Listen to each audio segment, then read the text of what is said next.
যেহেতু তারা মরহুম মীর কাসেম আলী সাহেবকে উঠিয়ে নিয়ে যায় 2012 সালের জুন মাসে, তখনই সবাই মিলে সিদ্ধান্ত নেয় আমি যেন এমডি হিসেবে থাকি।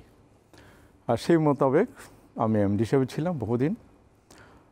2013 সালের সেই সময় জুন মাসে কি কোন সময় যে মে মাসে হেফাজতের যে অনুষ্ঠানটা হলো, আমাদের অনুষ্ঠানটা বিশেষ করে দিগন্ত টেলিভিশনটা নিউজের মধ্যে একটা আলোড়ন সৃষ্টি করেছে এবং নতুন নিয়মে নানাভাবে ট্রেনিং দিয়ে ওদেরকে প্রেজেন্ট করা হতো।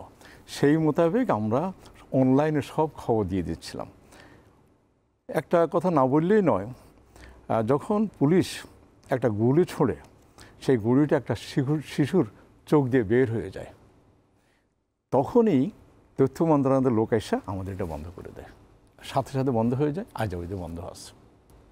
লাইভ সম্প্রচার করা দিগন্ত টিভিতে সেই রাত। এবং আমি বহুবার ইনু সাহেবের কাছে গিয়েছি, পরে গিয়েছি, ওনারা মানে তখনকার তথ্যমন্ত্রী হাসানুল হক কেন এটা প্রচারে বাধা ছিল কি? বাধা ছিল যে আপনারা, আমি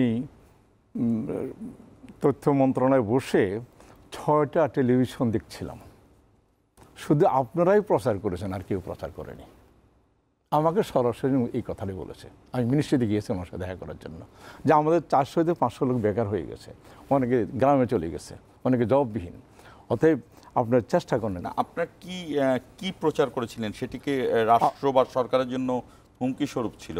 একটা শিশুর চোখ দিয়া গুলি গেছে, এটা তো সরকারের কি বলবো, এটাকে নিষ্ঠুরতায় প্রমাণ করে যে শিশুর চোখে দিয়া গুলি বের হয়ে গেছে।